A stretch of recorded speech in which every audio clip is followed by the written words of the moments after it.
주요 22개 대학 공학계열 취업률 정밀 분석이라는 어쩌면 좀 지루하게 들릴 수도 있는 주제를 가지고 왔어. 하지만 걱정 마. 숫자들이 우리에게 얼마나 많은 것을 말해주는지, 공학의 경쟁력을 숫자로 어떻게 증명하는지, 그리고 최신 대학 알림이 공시 자료를 기준으로 어떤 재미있는 반전들이 숨어있는지 내가 직접 경험한 것처럼 생생하게 들려줄게. 마치 CSI 요원처럼 이 취업률 데이터를 낱낱이 파헤쳐볼 시간이야. 자, 준비됐나? 간다. 자, 슬라이드를 봐봐. 취업의 질과 양 공학계열이 이끌다. 이 문장 하나에 오늘 강연의 핵심이 다 들어있다고 할 수 있지. 우리는 그저 취업을 했다는 결과만 보는 게 아니잖아. 어떤 회사에 갔는지, 어떤 일을 하는지, 정말로 내가 하고 싶은 일을 하면서 성장할 수 있는지, 이런 질적인 부분까지 중요하게 보잖아. 오늘 우리는 주요 22개 대학의 최신 공시 데이터를 바탕으로 공학계열 취업 현황을 그 어떤 심층 분석보다 깊이 들여다볼 거야. 단순히 어느 대학이 더 좋더라 하는 식의 낡은 대학 간판 싸움은 이제 그만. 우리는 그보다 한 차원 높은 수준으로 우리 사회와 산업이 진짜 필요로 하는 인재가 어떤 학과에서 배출되는지, 그리고 각 학과가 얼마나 실질적인 경쟁력을 가지고 있는지 숫자로 명확하게 확인해 볼 거야. 한마디로 취업시장의 진실게임에 오신 걸 환영해. 숨겨진 보석 같은 학과들을 함께 찾아보자고. 드디어 첫 번째 주자. 1위는 바로 고려대학교야. 짜잔! 취업률 77.7%로 작년 5위에서 무려 정상 탈환이라는 드라마를 썼어. 이야, 정말 대단하지 않아? 전년도 74.3%에서 이렇게 급격하게 순위가 올랐다는 건 뭔가 특별한 비법이 있다는 얘기 아니겠어? 마치 작년에는 꼴찌였던 팀이 올해는 갑자기 우승컵을 들어올린 것 같은 반전의 묘미랄까? 그럼 그 비결을 좀 들여다볼까? 먼저 전기전자전파공학부. 여기는 취업률 100%를 달성했어. 물론 소수 정예라고는 하지만 100%는 100%잖아. 야, 이건 뭐 졸업과 동시에 취업 확정 도장을 찍어주는 수준이라고 봐야겠지. 그리고 전기전자공학은 88.8%로 대규모 졸업자를 배출하면서도 1위라는 영광을 견인했어. 숫자로 증명된 대세학과인 셈이지. 사이버국방학과는 86.7%인데 군 계약학과라는 특수성이 있지만 미래 국방산업의 중요성을 다시 한번 느끼게 해주는 숫자야. 마지막으로 기계공학부 82.1%. 전통공학의 강세는 역시 무시할 수 없다는 걸 보여주지. 겉으로는 조용해 보여도 속으로는 묵묵히 제 역할을 해내는 우리 사회의 든든한 허리 같은 존재랄까. 다음은 2위 성균관대학교야. 77.2%라는 놀라운 숫자로 고려대를 바짝 쫓고 있지. 여기는 특히 기업 연계학과의 실질적 위력을 보여주는 대표적인 사례라고 할 수 있어. 삼성전자와의 협약으로 입사가 보장되는 반도체 시스템 공학, 들어본 사람? 95.7%. 이야, 이건 거의 뭐 졸업 후 삼성행 익스프레스 아니겠어? 내가 학생이라면 이 학과에 들어가려고 밤샘 공부를 했을 거야. 물론 못했겠지만 말이야. 이처럼 특정 산업의 수요를 정확히 꿰뚫고 기업과 직접 손잡고 인재를 양성하는 전략이 얼마나 강력한지 보여주는 대목이지. 컴퓨터공학도 88.9%로 역시나 강세고, 기계공학은 86.6%로 전통 강호로서의 면모를 여전히 뽐내고 있어. 그리고 건축, 토목, 바이오메카트로닉스 같은 소수 졸업자 학과들은 무려 100%의 취업률을 기록했어. 숫자가 적다고 무시하면 안 돼. 소수라도 그 분야에서 필요한 인재를 정확히 양성하고 있다는 뜻이니까. 이 정도면 성균관대는 취업 맛집이라고 불러도 손색이 없겠네. 3위는 한양대학교야. 76.2%를 기록하며 전통의 공대 강호, 실용학문의 저력을 다시 한번 입증했어. 한양대 하면 역시 공대잖아. 마치 장인이 묵묵히 명품을 만들어내듯이 한양대 공대는 꾸준히 사회가 필요로 하는 인재를 배출해내고 있어. 미래자동차공학은 85.7%로 자율주행이니 전기차니 하는 미래 먹거리 산업을 주도할 인재들을 길러내고 있고, 건설환경공학도 82.2%로 여전히 굳건한 모습을 보여주고 있어. 우리가 살고 있는 이 도시를 만들고 유지하는 핵심 인재들이 바로 이 학과에서 나온다는 거지. 정보시스템학과도 81.0%로 높은 취업률을 자랑하는데 데이터가 곧 돈이 되는 시대에 아주 딱 맞는 학과라고 볼 수 있지. 흥미로운 점은 이렇게 4개 모집 단위에서 80% 이상의 고른 취업률을 기록했다는 거야. 이건 특정 학과만 잘 나가는 게 아니라 학교 전체적인 시스템이 탄탄하고 다양한 분야에서 실용적인 인재를 키워내고 있다는 증거라고 할 수 있어. 역시 한양공대라는 이름값 제대로 하는 거지. 자, 4위는 서강대학교. 76.0%의 취업률을 기록했어. 그런데 여기는 좀 특별해. 공학과 예술이 융합된 새로운 경쟁력이라는 수식어가 정말 잘 어울리는 곳이야. 내가 이 학과를 보면서 와, 대박이다 했던 게 바로 아트앤테크놀로지 학과인데 무려 100%와 90.9%라는 압도적인 수치를 기록했어. 마치 공대생은 딱딱하다는 편견을 깨버리고 공대생도 감성적일 수 있다 라고 외치는 것 같지 않아? 예술과 기술의 경계를 허물고 새로운 가치를 창출하는 융합학문 분야에서 이렇게 성공적인 취업 성과를 증명했다는 건 정말 놀라운 일이야.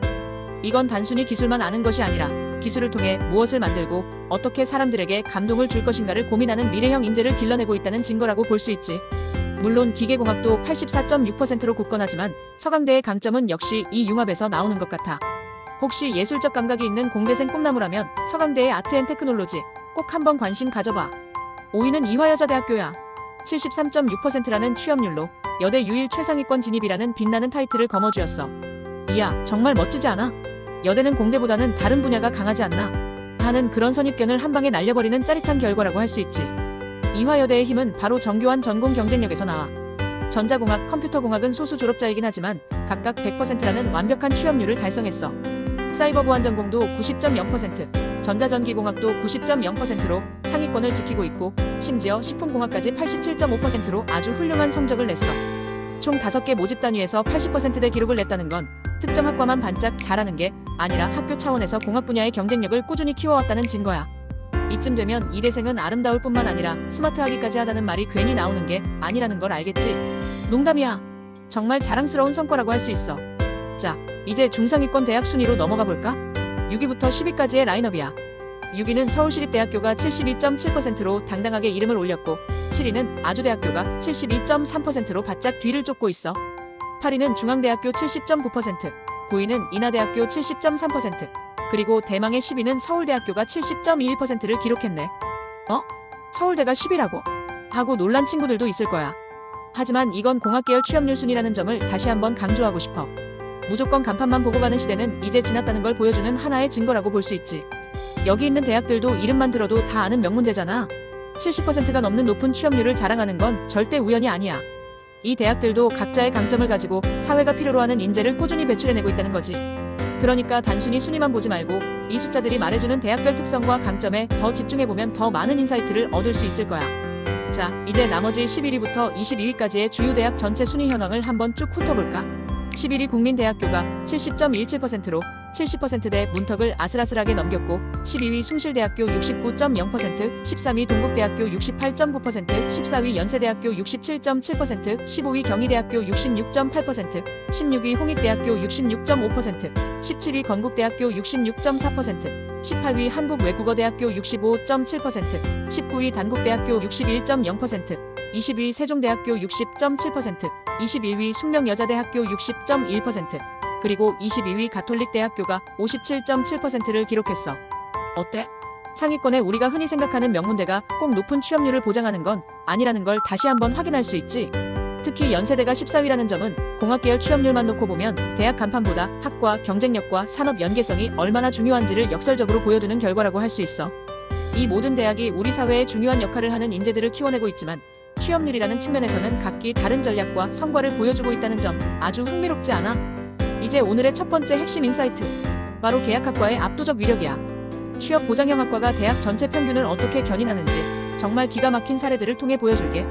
먼저 성균관대 반도체 시스템 공학, 삼성전자와 연계해서 무려 95.7%의 취업률을 자랑해. 이건 뭐 학과 간판에 삼성이라는 세 글자가 아로 새겨져 있다고 해도 과언이 아니지. 말 그대로 졸업하면 삼성 가는 고속도로가 눈앞에 펼쳐지는 거야. 다음은 고려대 사이버국방학과야. 군 연계로 86.7%의 취업률을 보이고 있는데 미래 전쟁은 사이버전이라는 말이 있듯이 이 분야의 전문가는 정말 귀한 인재라고 할 수 있어. 마지막으로 한양대 미래자동차공학, 산업 수요에 맞춰 85.7%의 취업률을 기록했지. 자율주행, 전기차 시대에 없어서는 안 될 전문가들이 바로 여기서 탄생하는 거야. 이처럼 계약학과는 단순히 취업률을 높이는 것을 넘어 특정 산업 분야의 전문 인력을 안정적으로 공급하고 대학은 미래 사회가 필요로 하는 교육을 제공하는 윈-윈 전략의 정석이라고 볼 수 있어. 이건 마치 미리 예약해둔 VIP석 같은 거라고 보면 돼. 정말 매력적이지 않아? 자, 두 번째 인사이트. 전통적 강세와 융합의 조화에 대해 이야기해볼게. 세상이 아무리 빨리 변해도 변하지 않는 가치, 그리고 새롭게 떠오르는 가치가 공존한다는 걸 보여주는 부분이야. 먼저 전통공학 스터디 분야를 봐봐. 기계공학, 화학공학, 전기전자 같은 학과들은 고려대, 성균관대 등에서 꾸준히 80%대의 높은 취업률을 유지하고 있어. 이 학과들은 우리 산업의 근간이자 기초라고 할 수 있지. 마치 음식의 기본 재료 같은 거라고 할까? 이 재료들이 튼튼해야 어떤 요리든 맛있게 만들 수 있는 것처럼 이 전통공학 분야가 굳건해야 우리 사회 전체가 안정적으로 발전할 수 있어.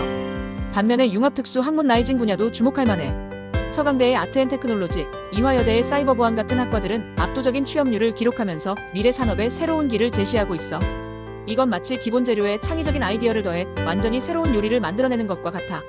전통의 굳건함 위에 새로운 융합의 시너지가 더해질 때 비로소 최고의 경쟁력이 탄생한다는 걸 보여주는 아주 중요한 지점이라고 할 수 있어. 자, 이제 결론이야. 오늘의 강연을 통해 내가 여러분에게 전달하고 싶었던 핵심 메시지는 바로 이것.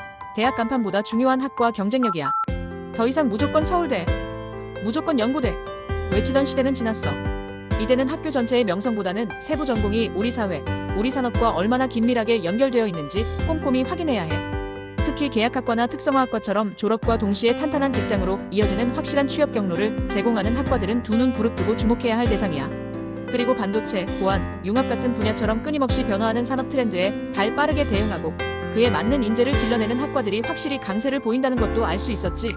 이건 마치 유행에 민감한 패션 디자이너처럼 시대의 흐름을 읽고 빠르게 움직이는 학과가 결국 성공한다는 이야기야. 그러니 공학 계열을 선택할 때는 말이야. 큰 그림만 보지 말고 그 속에 숨겨진 디테일 하나하나를 잘 살펴봐야 해. 그 디테일이 바로 너의 미래를 바꿀 수 있는 차이를 만들어낼 테니까.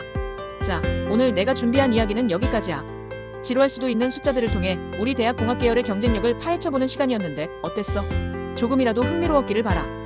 데이터로 보는 대학 경쟁력, 이게 바로 우리가 미래를 설계하는데 필요한 진짜 정보라고 생각해. 오늘 귀한 시간을 내어 시청해줘서 정말 고마워. 다음에 또 더 재미있는 이야기로 찾아올게. 안녕.